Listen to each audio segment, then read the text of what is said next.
of the season, when the temperatures are brisk and the outdoors are calling, there's a fire within some that refuses to be extinguished. But what happens when the call of adventure clashes with silence?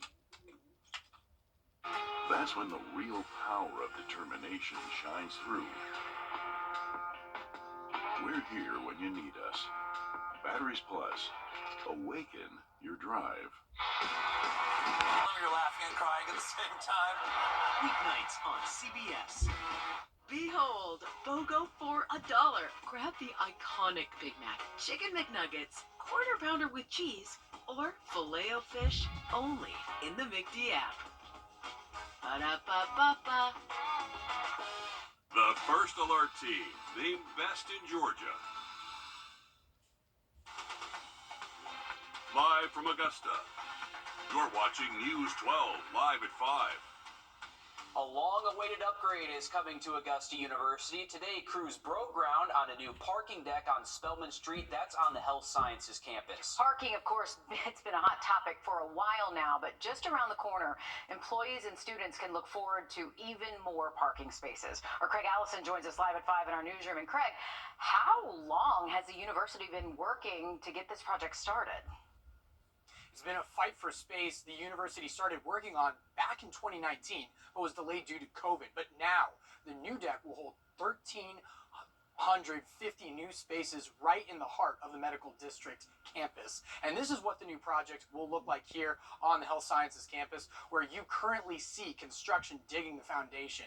We'll have an entry and exit point on Wrightsboro Road, and AU says this project will create a 60% increase in parking capacity for students and staff here.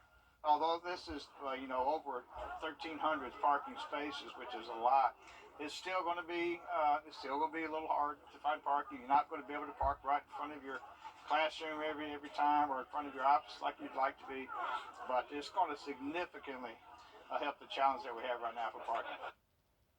All new on News 12 at 6 o'clock. We'll also hear from some students on their frustration on the current parking situation, as well as some excitement for what's to come. All right, Craig, thanks for the update. I'm sure students and employees cannot wait until this project is finished. Yeah, I think a lot of people across the railroad street in those neighborhoods, yes, too, very excited to see this parking deck finally come to fruition there. Thanks again, Craig.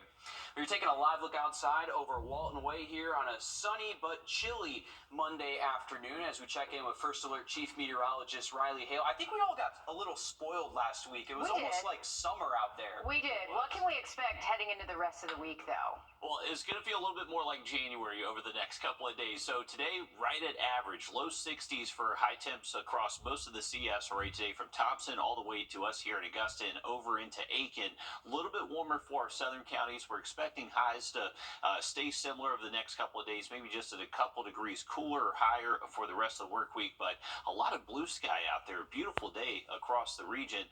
A couple different looks at it, from Aiken to Augusta and even up at the lake. Temperatures right now still close to 60 degrees. It will be cooling off relatively quickly this evening thanks to clear skies and calm winds. So by the time we get to around 6 o'clock, we're already down to the mid-50s, 40s by around 8 p.m. And then just before midnight, we're getting close to the 30s. And by late tonight, we should actually be close to freezing by early tomorrow. High pressure's in control, so this is keeping us high and dry. So clear conditions for the rest of tonight, calm winds. This will allow us to cool off pretty quickly, so should be able to drop eventually down to the low 30s by daybreak tomorrow morning. So a night below freezing. Make sure you're protecting your pets that do live outside. High temperatures tomorrow are going to be right close to average again. Close to 60 degrees for most spots, so not going to really change the forecast too much tomorrow, but potentially we could see some rain show up Tuesday night and before we wake up early Wednesday morning. So we'll have more on that coming up in the full forecast. Let's get a quick update, though, on your First Alert traffic. And now, First Alert traffic. All right, here's a current look at Riverwatch Parkway and I-20, and at the moment, traffic moving okay in eastbound and westbound lanes on the interstate. Riverwatch is busy, though, especially traffic coming from downtown towards the interstate. It's definitely backed up, so maybe a little bit slow moving there. Grovetown next, looking at Lewiston Road, and not really seeing too long of a line there off the exit, but Lewiston Road is moving okay at the moment. Much more on that full forecast for you in just a bit. Thanks, Riley. A Georgia state trooper is dead after a crash in Gwinnett County. Today, he was identified as Trooper Jimmy Senescar. Authorities say he was attempting to stop a motorcycle for a traffic violation when his cruiser left the roadway and hit an embankment. He died at the hospital. A former police officer driving in the area, seeing the entire crash happen right in front of him.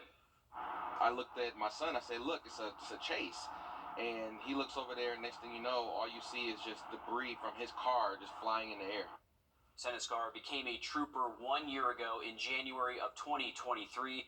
In a statement, Georgia Governor Brian Kemp sharing his condolences on X today, asking in part for all Georgians to reflect on the heavy sacrifices people like Trooper Senescar make each day for the safety of our communities. 3 American soldiers are dead after a drone strike near the Jordan-Syria border. Protesters continue in Atlanta over a new police training center being constructed. Critics have dubbed it Cop City, and over the past year, there have been several cases of arson tied to these protests. The latest happening just a few days ago on Friday. As Don Shippen explains, there are growing concerns over where these arson attacks are happening, both around Atlanta and nationally. Charred construction equipment. Around 5:30 in the morning, fire crews rushed to this townhome development under construction in southeast Atlanta. Got an excavator and bulldozer. Got both involved. Got water on them now. This is absolutely horrendous, and we have to get to the bottom of this. In the last year and a half, according to city officials, there have now been 24 arson attacks, damaging at least 85 pieces of construction equipment spanning 23 states. They say are all tied to the movement against the building of Atlanta's Public Safety Training Center. They don't care about life, and they certainly don't care about the safety of Atlantans. Police Chief Darren Shearbaum last week announced a nationwide campaign to find these alleged arsonists. The city setting up more than 450 billboards in 8 different U.S. cities, asking for the public's help to track down those responsible. And they are going to be stopped. On site, an official with Brent Scarborough and Company confirmed they are involved in the building of the training facility, and this is not their first time their unrelated projects have been targeted. Well, I don't think the violence and the destruction of property is the answer to what they need as far as getting things done. Ken Lake lives around the corner from this latest fire. While against these violent acts, he wants to see the issue of the training center on a ballot for voters to decide. That effort has been stalled in the courts. In the meantime, construction equipment continues to be targeted.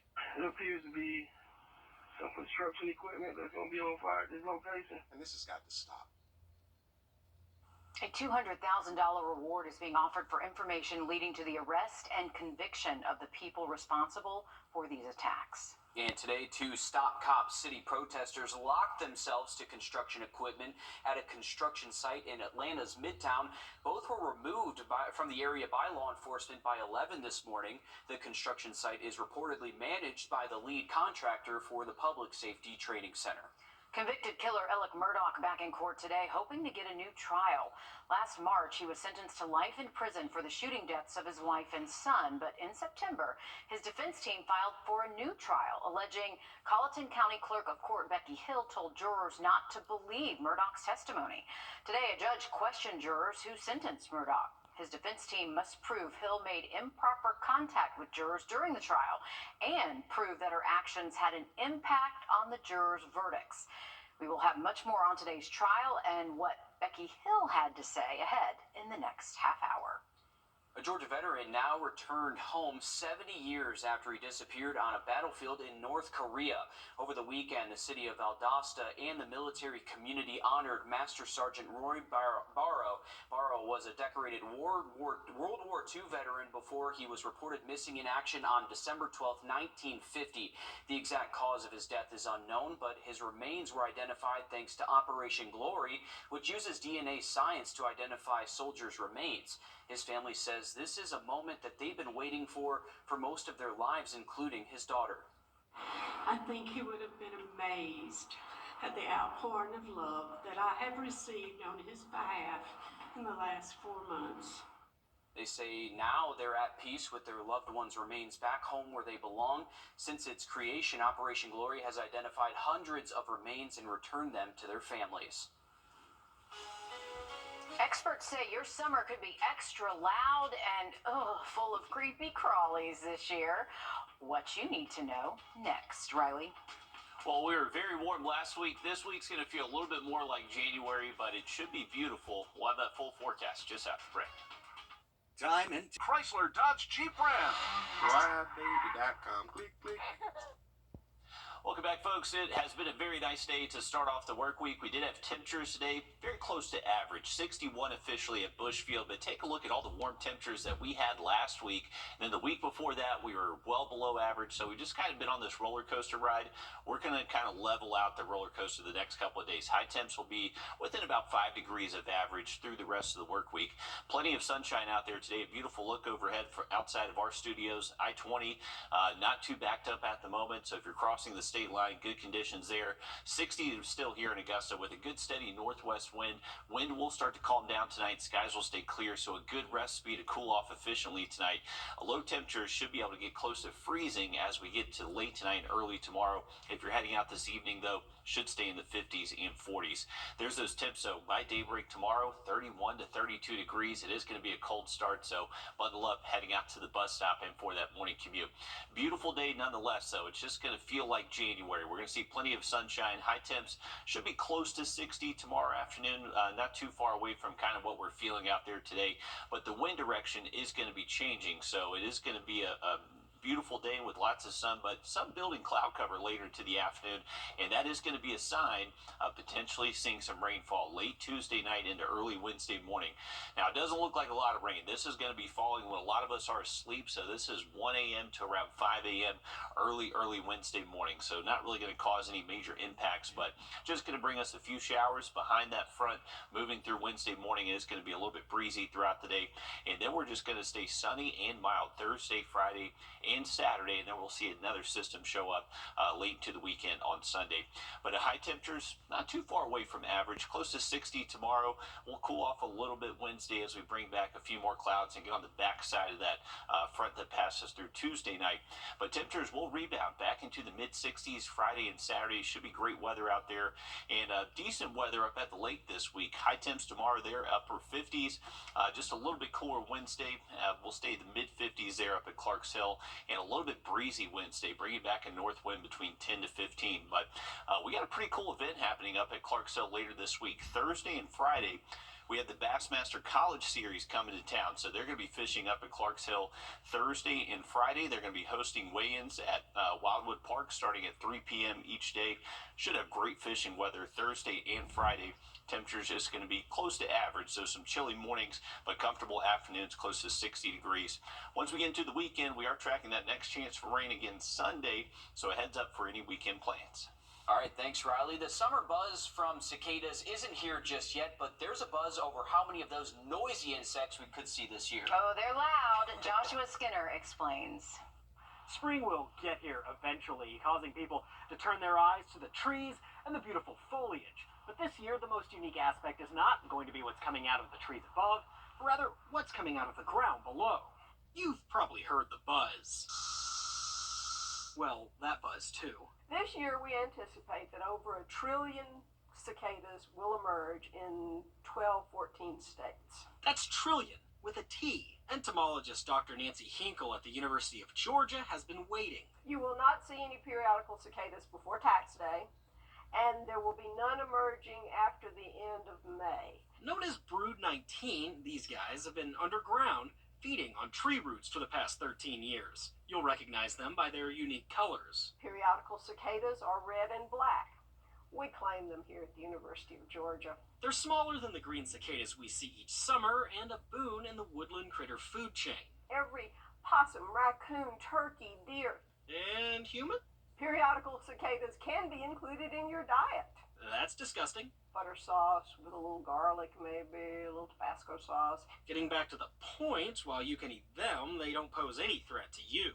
They cannot bite. They cannot sting. They are not poisonous. Then what do they want? Is there a world domination aspect? If you can survive through May, you've got it made. So enjoy nature this spring, and maybe watch your step. Well, okay, when they start rotting, they can smell pretty lousy. Georgia Bulldogs or now the Georgia Cicadas? I don't know. That's where we're going I don't with want to now. claim them. I don't want to claim them, but eating them, would you? Yeah, Taste a absolutely. cicada? You have to try it at least once, Okay, right? Am I would- crazy? No, I would too. Okay. I would All right. once, but I don't have a lot of hope in it being Neither a do I. delicacy. I don't know, that butter, get some garlic in there, might not be too bad. Riley I don't says know. to fry it. You can fry anything, Yeah, right? if you fry anything, it just tastes like chicken, right? Tastes like chicken. Riley's back there saying, yeah, he's all excited about this new brew coming. Oh, Lord. He's got trillions to try, so Trillions there's to a lot of try. hope there. There All we right. go. Well, we'll have to try and get back to you guys. Well, coming up, a government official says he wouldn't trust non-toxic labeling on a popular toy. We investigate why packaging isn't always regulated. First Alert Radar, powered by Jim Hudson Automotive Group. The BrandSmart USA. Well, breaking news live at 5. Just in the last few minutes, a judge in Colombia making the decision that there will be no new murder trial for convicted killer Alec Murdaugh. Today, the judge heard testimony from the jurors who handed Murdaugh his conviction last March and apparently was not convinced by the defense's claims that Colleton County Clerk of Court Becky Hill influenced jurors. This is a preliminary hearing. The judge will accept motions for a few days before finalizing that order. Of course, we'll continue to follow this and bring you updates as we get more. A government agency says you shouldn't trust non-toxic labels on everything, especially water beads. While many major retailers announced that they no longer sell the products as toys, our national investigative team finds they're available, often with a new description. That's right. Our investigative reporter Lee Zurich digs into what non-toxic really means and why one mom says the label is dangerous.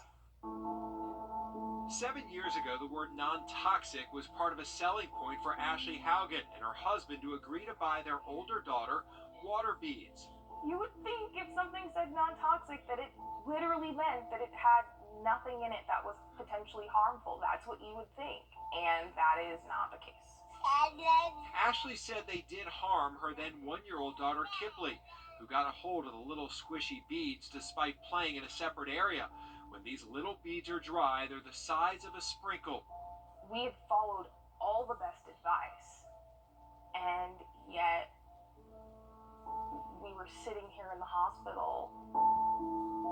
We all just sat and prayed, and the surgeon came out and he showed us a picture, and he said, "Do you know what this is?" And the picture was of the water bead material that we had purchased for Abigail's 6th birthday. You don't feel good. Kipley initially seemed to recover, but then she began having movement and other issues, some of which persist today. The developmental pediatrician, he ruled everything else that it could possibly be out, and he diagnosed her with toxic brain encephalopathy, which is a brain injury due to exposure to chemicals. Are water beads non-toxic or toxic? I wouldn't trust any non-toxic labeling on water beads. You know, there's companies marking that on products, and there's not standards out there that say what non-toxic means. The Consumer Product Safety Commission oversees thousands of product categories in the United States, but the way laws are written, they often have to negotiate with manufacturers and can't make immediate warnings. Those can take months or years. And according to Commissioner Richard Trumka, the word non-toxic is no guarantee, especially when it comes to water beads. CPSC's conducted testing of water beads and found concerning levels of acrylamides. It's not a label that the companies have run by us and gotten our approval on, or any other government agency. So I wouldn't take them at face value.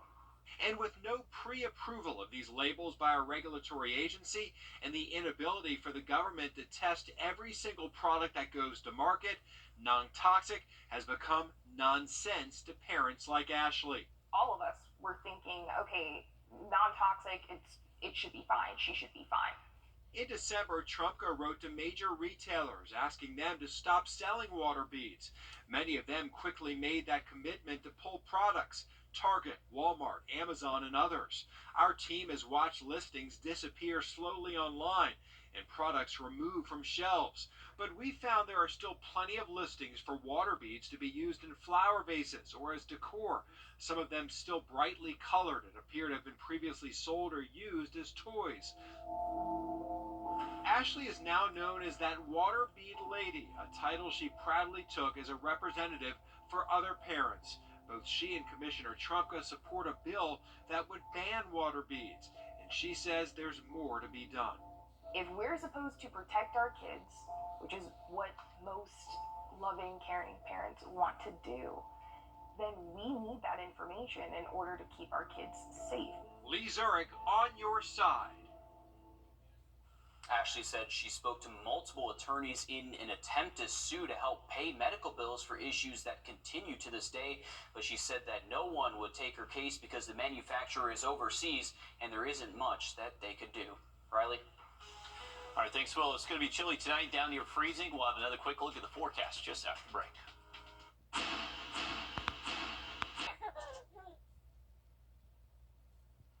Welcome back. A beautiful view down the Savannah River from our Thurman Dam cam. A little bit of a haze on the horizon. If you were out today, you may have smelled some smoke. There was a pretty decent control burn going on at Fort Gordon earlier today, and we did have our eyes on another control burn up towards the lake this afternoon. But generally clear skies outside of the haze. Temperatures comfortable. Right now we're still close to 60. If you're heading out this evening, temps will fall into the 50s pretty quickly within the next hour or so. And then by early tomorrow morning, we're talking wake-up temps close to the freezing mark. So it is going to be a chilly start to the day. Afternoon highs not too far away from what we saw earlier this afternoon, most likely close to 60. Should be nice out there throughout the day tomorrow. And most of the work week actually does look really nice. We could see some rain that pushes in Tuesday night. It's out of here by sunrise Wednesday morning, though. Once we get later into the week, we are going to stay a little bit warmer, highs back into the 60s for Groundhog Day Friday. All right, thanks, Riley. Stick with us. We have more news, weather, and sports coming up after a short break.